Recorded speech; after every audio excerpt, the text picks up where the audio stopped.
Olá, o Memórias do Poder Legislativo tem a honra e o privilégio de receber Ricardo Otaki, de família de imigrantes japoneses, nasceu no bairro da Moca, em São Paulo. Um dos mais renomados dirigentes culturais, já foi secretário da Cultura do Estado de São Paulo, do Verde e do Meio Ambiente da Prefeitura da capital paulista e diretor do Centro Cultural de São Paulo. Muito obrigado pela sua presença, como eu disse, um privilégio. Muito obrigado. Eu que agradeço muito, né? E, inclusive, esse programa aqui é um programa que eu tive numa relação muito forte com o deputado Tunico Ramos, quando era presidente da Assembleia, de guardar num lugar que eu era o diretor, que foi o Museu da Imagem do Som, o MIS, nós guardamos lá todas as entrevistas, né, que já tinham sido feitas até então, e não poderia ser aberto, né, antes de tantos anos, 10, 20 anos, uma coisa assim. Então eu tive o privilégio de ter esse material comigo, né? E se não fosse essa guarda, né, bem feita assim, acho que a gente nem teria mais esse programa, né? Não é? Então eu tenho muita honra, muita alegria, né, de estar aqui hoje, né, podendo participar desse programa. Eu fico imaginando quantas histórias maravilhosas estão reproduzidas lá. Bom, né? Eu nem olhei, porque eu que estava louco para ver, né, como é que era tal, mas aí tinha eu tinha feito um pacto com o deputado Tunico Ramos, né, de ninguém ouvir, nem ver nada, né, então eu não pude nem abrir, né? Mas eu estava louco para ver. O programa é muito importante, eu particularmente tenho um carinho muito grande por esse programa, porque ele resgata histórias de vidas públicas que, num passado recente, foram muito importantes, né? Eu já entrevistei aqui realmente personagens importantíssimos, não só para a nossa cidade de São Paulo, mas para o país todo. O senhor teve a oportunidade de conferir, já que o senhor trabalhou também nos bastidores, teve um dedinho, né, no início desse programa tão importante, não é? Isso mesmo, exatamente. E eu acho que eu fiquei muito admirado com o deputado Tunico Ramos, né, porque não é muita gente que se preocupa com a questão da memória, né? Isso. E ele tem essa preocupação firme, né? Isso aí foi há 30 anos atrás, né? E até hoje ele mantém, né, essa preocupação, né, em ter um país com sua memória guardada, né? E por falar em memória, estava vendo o seu currículo, a sua história de vida, do seu profissionalismo. Sim. O senhor é da Moca? Eu sou da Moca, isso na Rua da Paz. Na Rua da Paz? Isso, bem no comecinho da Moca, né? E estudei lá no Colégio Dom Bosco, né? Sim. E brincava na rua, a rua era de terra ainda, não é? E depois foi calçada. Eu vi o calçamento lá, como é que foi feito, né? E lá por perto, muita gente que eu conheci depois, né, eu descobri que morava lá perto, né? Então, até o ex-governador Zé Serra, né? Sim. O Serra morava a 150 metros da minha casa, né? Pertinho, né? Pertinho, foi mais do que vizinho, né? Mas eu nunca topei com ele, né? E como é que foi a história? Já que a gente está resgatando memórias, né? É importante a gente saber, a sua mãe tem uma história de vida fantástica, né? Uma mãe extremamente querida, que nos deixa muita saudade, com certeza, mas que as obras estão assinadas por onde quer que a gente ande, né? Não só por São Paulo, né? Como é que foi a história da chegada dos seus pais aqui ao Brasil? Bom, tanto minha mãe quanto meu pai vieram para cá, não pelo mesmo motivo que os imigrantes vieram para cá. Os imigrantes vieram para cá para trabalhar na lavoura, né? E minha mãe veio para cá para visitar um irmão que já estava aqui e ela ia ficar poucos meses aqui e voltar para o Japão, mas aí ela estava com o irmão dela e um outro irmão, e no retorno, então, o irmão pôde embarcar e ela não, porque o Japão estava envolvido na guerra com a China, a guerra do Pacífico, né? Então ela não pôde voltar, ela ficou aqui. E o meu pai já estava aqui, chegou um pouco antes dela, e ele veio como engenheiro agrônomo.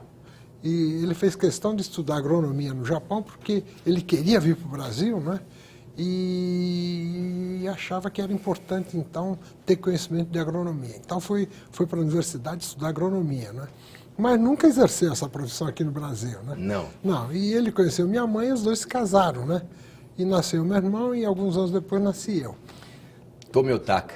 É. O nome da sua mãe, que com certeza muita gente conhece, que leva inclusive o nome do instituto que a gente vai falar um pouquinho mais tarde. E o interessante que eu estava lendo sobre a biografia da sua mãe querida, ela iniciou, né, como artista plástica, né, aos 40 anos, você até me dizia, né? Isso, ela começou bem tarde, né? Até então ela achava que precisava cuidar das crianças, né? Uhum. Eu inclusive, né? E quando eu fiquei com uns 10 anos mais ou menos, aí ela começou a pintar, né? Só que quem tem 40 anos já tem uma experiência de vida muito forte, né? Sim, com certeza. Então o desenvolvimento dela foi muito rápido na pintura, né? E ela, quando tinha 50 anos, já era uma artista muito conhecida. Já né? renomada, né? O pessoal já conhecia ela e tal, né? Então isso aí foi quando ela tinha 50 anos. Né? E o senhor me dizia que todo esse processo com ela aconteceu depois da chegada dela ao Brasil. Quer dizer, lá no Japão ela não tinha ainda esse olhar clínico para as artes, é isso? Lá no Japão, todo mundo estuda desenho, né? Estuda arte. E ela sempre desenhou muito bem. Como uma grande parte de japoneses desenha muito bem, né? E ela desenhava muito bem, gostava de desenhar, né? Mas praticar isso, né? Para a sua vida, assim, ela só começou com 40 anos, né? Como que foi o senhor, como é que foi a sua passagem pela Secretaria da Cultura? Bom, quando eu fui convidado para ser secretário da Cultura, eu já tinha sido diretor do Centro Cultural São Paulo, já tinha sido diretor do Museu da Imagem e do Som, já tinha sido diretor da Cinemateca Brasileira. Sim. E tinha sido diretor de pequenas entidades, né? Por exemplo, da Associação Alumni, né? Da parte cultural da Associação Alumni, fui diretor da Associação José Martí, que foi quem fez as primeiras relações com Cuba antes do reatamento das relações diplomáticas. Né? Então foi feito esse relacionamento extraoficial ainda. Né? Então foi a Associação José Martí que fez. E eu fiz parte da Associação José Martí. Eu não cheguei a ser presidente, mas era o secretário-geral. Né? E lá faziam parte o professor Antônio Cândido, o Florestan Fernandes, o Fernando Moraes, o Chico Buarque. Sim. Então, pessoal assim, da pesada, né? Gestores importantes, né? Muito importantes, né? Sim. E que, então, permitiam, né, que a gente fizesse um trabalho, né, com um alcance maior, né? E, então, eu fiz esse trabalho também, né? Isso nós estamos falando da década de? 80. De 80. Quem eram os gestores municipais na época? O governador que me convidou para ser o secretário foi Fleury. Fleury. Luiz Antônio Fleury. Filho, sim. Depois, quando eu fui do MIS, o meu chefe era o Fernando Moraes. Tá. E o chefe do Fernando Moraes era o Orestes Quercia. Orestes Quercia. Depois, quando eu fui do MIS, do Museu da Imagem, do Centro Cultural São Paulo, sim, o secretário era o Mário Chami e o prefeito era o Reinaldo de Barros. Tá. Depois, quando eu fui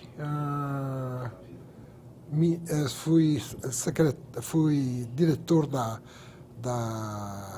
Cinemateca Brasileira, o ministro era o Sérgio Paulo Rouanet. Sim. Grande filósofo. E hoje nós temos aí, né? E a lei foi ele que fez. Isso. E então é mais ou menos isso, né? Grandes políticos, grandes nomes que com certeza nos deixaram muita saudade, né? Nos deixam muita saudade, né? Se bem que a grande maioria está viva ainda. Não, né? sim, mas deixam saudades dos cargos, exatamente, né? Isso dos cargos mesmo, e pelas benfeitorias, né, que eles acabaram fazendo, pelas grandes obras que acabaram realizando para a população de um modo geral. Né? Eles foram grandes gestores. Grandes gestores. Dentro ainda, falando da Secretaria de Cultura, eu queria que o senhor falasse exatamente quais foram os grandes fatos, né, que aconteceram naquela época, das mudanças que o senhor chegou com uma mente, uma cabeça totalmente, quando a gente até brinca, né, pensando fora da caixinha, acabou realizando grandes feitos, né, para aquela época. Eu queria que o senhor falasse sobre isso. Sim. Olha, a próxima vez você me chama de você, hein? Tá bom, então é você. Tá bom. Foi logo depois do fim da ditadura. Sim. Né? A ditadura acabou em 85, mais ou menos, né? E eu fui diretor do MIS em 89, Sim. e depois eu fui secretário da Cultura em 93. Né? Então, a grande preocupação era em restaurar, né, os governos, né, que vinham com todos aqueles vícios, né, da época da ditadura. Né? Então, importante era a gente poder fazer um governo democrático, né? Um governo que possibilitasse, não é, a participação popular, não é? E então foi isso que foi uma grande preocupação. Então, no setor cultural, por exemplo, o Centro Cultural São Paulo virou, e hoje, não é o centro cultural, o espaço cultural de maior afluência de público, né, que nós temos aqui em São Paulo. E depois é um público jovem. Né? Então, e o Centro Cultural, eu fui o primeiro diretor. Exatamente, eu estou nesse assunto. E fui o primeiro diretor e foi assim foi o trabalho mais duro que eu fiz até hoje, né? Porque eu tive que acompanhar um pouquinho a obra, eu tive que fazer o projeto de lei de criação do Centro Cultural. Isso que vocês aqui na Assembleia recebem toda hora, né? São projetos de lei de formação de instituições, né? Claro. E então eu fiz isso, depois eu organizei a distribuição das funções dentro do prédio do Centro Cultural, lá na Vergueiro, né? E depois também ter os cargos todos lá, né? Isso aí junto com o projeto de lei, né? Sim. E também fazer a programação do primeiro ano de funcionamento, né? Então, foi tudo isso que eu dirigi, né? Então, foi um trabalho brutal, mas foi um trabalho fantástico, foi super legal ter feito. Né? E como é que foi para aquela época o nascimento do Centro Cultural, hoje conhecido mundialmente? Bom, o Centro Cultural no começo sempre tem aquelas polêmicas, né? Tem gente que não gosta do prefeito, então começa a meter o pau nas realizações daquela gestão da prefeitura. Então aconteceu isso também, né? Teve questões assim que foram atacadas, né? Sem nenhuma razão. E depois disso, então, a gente conseguiu acalmar todo mundo, e aí o Centro Cultural começou a andar, né, no seu dia a dia mais normal. E esse dia a dia foi muito bom, né, porque o público, jovem principalmente, começou a fluir, né, nesse espaço aí, e eles então iam lá, desde consultar livros, que tinha uma biblioteca fantástica. Né? Ia também lá para ver teatro, música, cinema, etc. E também para ir passear, ia namorar, né? E o pessoal então ia lá bater papo, né? E muita gente ia lá para fazer lição de casa, né? Sim. Porque... Eu mesmo fui. Ah, muitas verdade? vezes, muitas vezes, então. muitas vezes. Eu fazia faculdade na época, Sim. fazia faculdade em Mogi das Cruzes e eu pegava um trem, né? Isso. São Paulo, Mogi, ali na Estação da Luz. E eu ia do Brás, melhor dizendo, ia todos os dias para lá. Aos finais de semana, o grupo se reunia exatamente... no Centro Cultural. Porque ninguém tinha uma casa, né, para reunir as pessoas. Exato, assim, foi belíssimo. E o pessoal ia para lá, né? E era um lugar gostoso, né? Maravilhoso, maravilhoso. Então, isso aí virou uma prática, né? Sim. Tanto que o pessoal no começo ia na biblioteca e depois criaram um espaço fora da biblioteca só para estudar. Sim. Estudar as coisas da escola, né? Então, que bom, né? Então foi isso aí. Lembrança E isso aí, boa. evidentemente, é uma coisa fantástica, Fantástica. né? Eu queria tocar num assunto, quando a gente fala em arte, em projetos, eu acho que tem muito a ver em relação à característica de cada um, a personalidade de cada um, né? Muitas dessas realizações que você fez ao longo da sua carreira tem muito a ver com as características aí da sua personalidade? Ah, tem. Eu acho que, por exemplo, eu gosto de fazer inovações. Que ótimo. Inovações. Então, por exemplo, lá no Centro Cultural, exposições que a gente realizou lá. Exposições que não tinham a ver com as artes plásticas, né, vigentes naquela época. Então a gente chamava pintores por exemplo, pintores de cartazes de cinema. Naquele tempo o cinema era anunciado através daqueles cartazes imensos que ficavam nas fachadas dos cinemas, né? Então a gente pegava esse pessoal que tinha uma mão boa, né, para desenhar tudo, e pedia para eles desenharem coisas, né, em objetos, em suportes, né, não convencionais. Sim. E o pessoal desenhava lá e a gente fazia exposições dessas coisas, né? Assim como a gente fazia exposições com desenhos científicos. A gente ia no Instituto Florestal, no Instituto Botânico, né, que lá o pessoal desenha muito bem aqueles desenhos de vegetais, por exemplo. Sim. Então a gente fazia exposição dessas coisas, né? E dava desenhos muito curiosos, né? Desenhos muito interessantes. Então esse tipo de coisa ninguém fazia, ninguém mostrava, né? Aquilo lá era uma novidade para Era uma novidade. Então esse tipo de coisa eu gostava muito. Assim como fazer festivais de música instrumental, música popular instrumental, né? E já tinha vários grupos instrumentais aqui em São Paulo, e a gente fazia a temporada inteira, todos os fins de semana, né? Esses conjuntos aí se apresentavam, né? Cada fim de semana era um conjunto que se apresentava, e que então deu uma força muito grande para a música instrumental, né? E a música instrumental é diferente daquela música cantada, né? E porque eu achava que a música cantada, todo mundo mostrava. Sim. A rádio mostra, os shows mostram, todo mundo mostra. Mas a música instrumental não. Sim. Muito pouca gente mostra. Né? Então a gente ia justamente aí, né? Onde pouca gente tinha chance de assistir. Né? E como é que foi essa cultura, essa visão cultural do lado que talvez aí não tenha tanta mecanismo, não tenha tanta dinheiro, não tenha tanta realmente aquisição financeira para ter acesso a uma cultura diferente, onde o senhor teve essa ousadia de implementar e levar isso para um público um pouco mais descaracterizado disso aí, né? Evidentemente, isso aí era uma coisa que a gente fazia para implantar, né? Para implantar, né? E nunca ficava tão cheio quanto as coisas que faziam música de rock no estádio, né? Não era assim. Claro. Mas no espaço do Centro Cultural sempre ficava abarrotado de gente. Né? Ficava muito cheio. Agora, o Centro Cultural tinha os auditórios, os locais de música, etc., menores, né? Mas esses lugares ficavam superlotados sempre, né?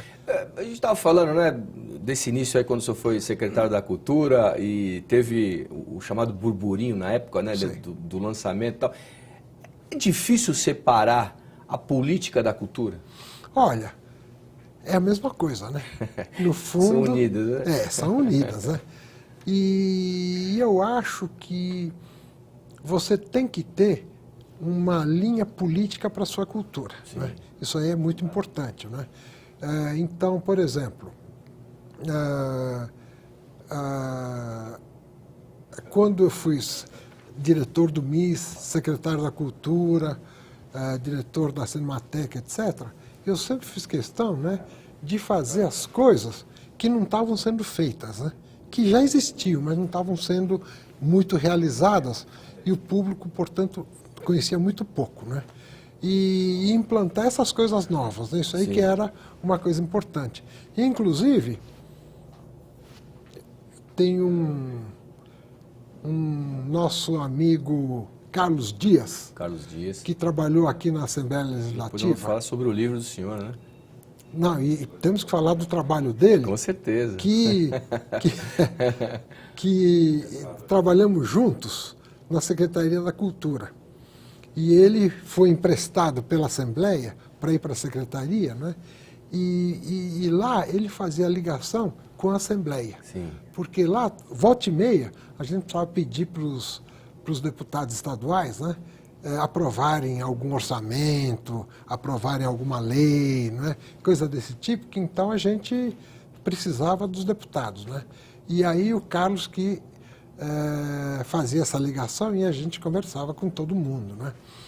E o Carlos foi um dos maiores colaboradores que eu já tive, né, na área cultural, né? Tanto que até hoje ele é muito amigo meu.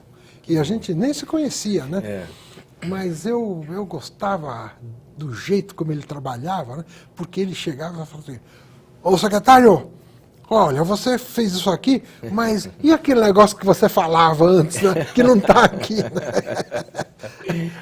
Carlão, você tem toda a razão, mas nesse projeto, dessa vez aqui não dá para fazer isso, mas nós tá guardado aqui, nós vamos fazer. Memória, né? Boa, né?